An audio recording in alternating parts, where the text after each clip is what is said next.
Well, I think the greatest misconception about working on a presidential primary campaign is that you're in control of the situation.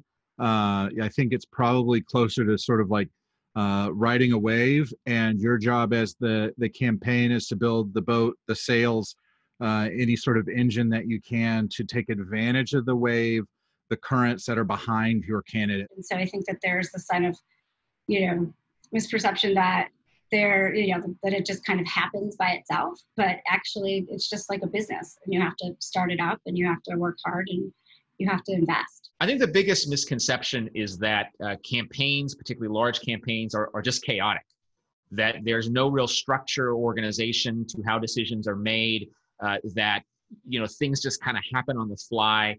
In some campaigns that might be the case, but at least in the 4 presidential campaigns I've been a part of, and the many other gubernatorial and congressional campaigns I've seen as well, there's actually been a pretty good structure and a pretty good organization.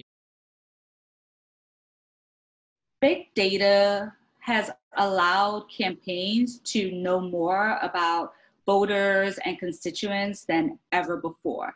And because we have more access to data and different data points, we can better predict how voters will behave and how best to mobilize and target them.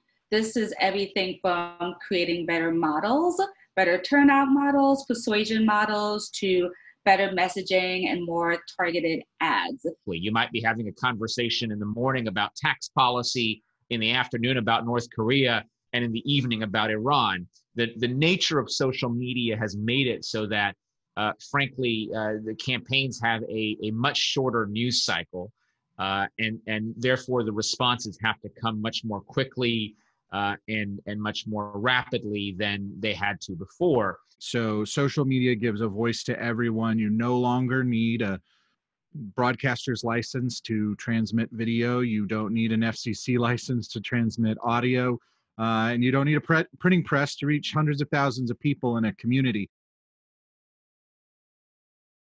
Video conferencing technology, the ability to beam into voters' homes in a really narrow way, I think is going to be a huge innovation and advantage for campaigns going forward in terms of communicating with the American people. So the thing with presidential campaigns is there are always innovations that are happening constantly. And with the current kind of era with COVID, there's going to be a lot more kind of virtual campaigning. I think over the next few cycles, you're going to see more candidates interacting with their voters on an individual basis via artificial intelligence and voice assistants. So we're going to see more like that. And it's going to include chats as well. I think more and more voters, especially younger voters, are more comfortable, in fact, prefer interacting with campaigns via text. And we're at the point now where it's almost possible to recreate the candidate in various technological formats. The campaigns need to recognize that that's going on. They need to recognize that there is a deep sentiment out there about a variety of different issues.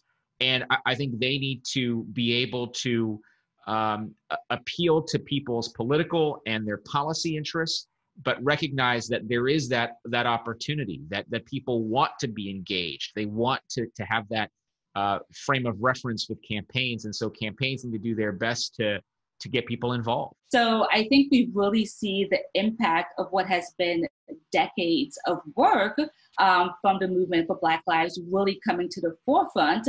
And it is moving the agenda on issues such as defund the police, but it's also taking a look at the way corporations and campaigns build their teams. We're seeing more of a focus on who are the folks in senior leadership, who are the decision makers, who have access to a budget and can weigh in on strategy.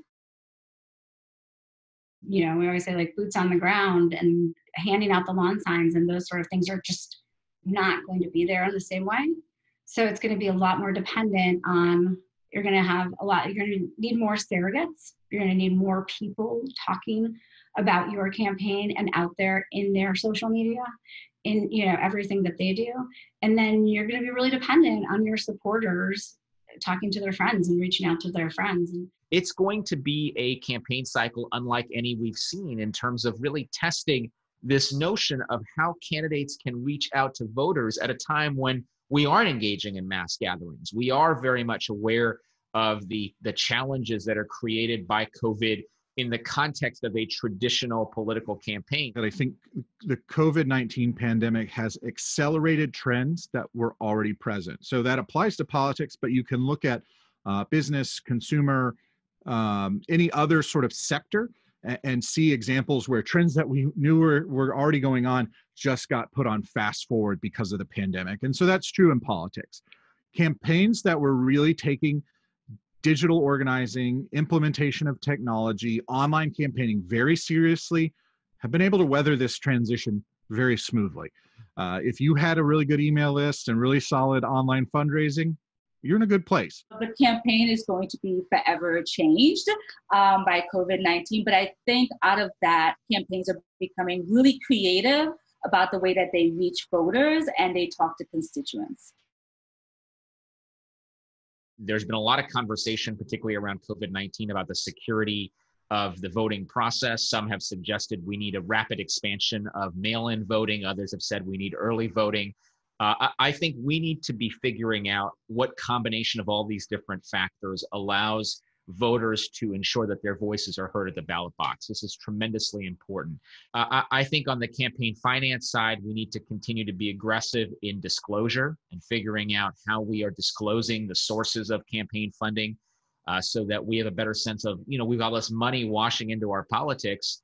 I don't think necessarily the answer is to place great restrictions on that. I think the answer is let's figure out a way to ensure there's broader disclosure of what's happening so people are aware of the factors and influences on our campaigns. We need to figure out how to take social media and ensure that it's used as a force for amplifying good and not for amplifying some of the more divisive voices in our politics. And that's hard to do because, on the one hand, we want people to be able to express themselves freely through social media, but we also need to recognize that in certain situations, social media has been manipulated. I would really like to see, ranked choice voting, more examples of voting that encompasses, more nuanced positions and allows voters to express more of their feelings. So, you ranked choice voting allows you to vote for multiple parties without sort of playing spoiler. So I think that probably be the best innovation we could see, because right now voting is such a frustrating exercise for voters. Maybe a shorter primary for the presidential elections. That would be ideal. But on a serious note, I think on the technological side, there have been so many leaps and bounds that happen between presidential campaigns. And oftentimes the tools that are developed on a presidential campaign aren't kept in those kind of like 4 years in between. It's always kind of like discarded or like sitting in a room somewhere no one really uses it.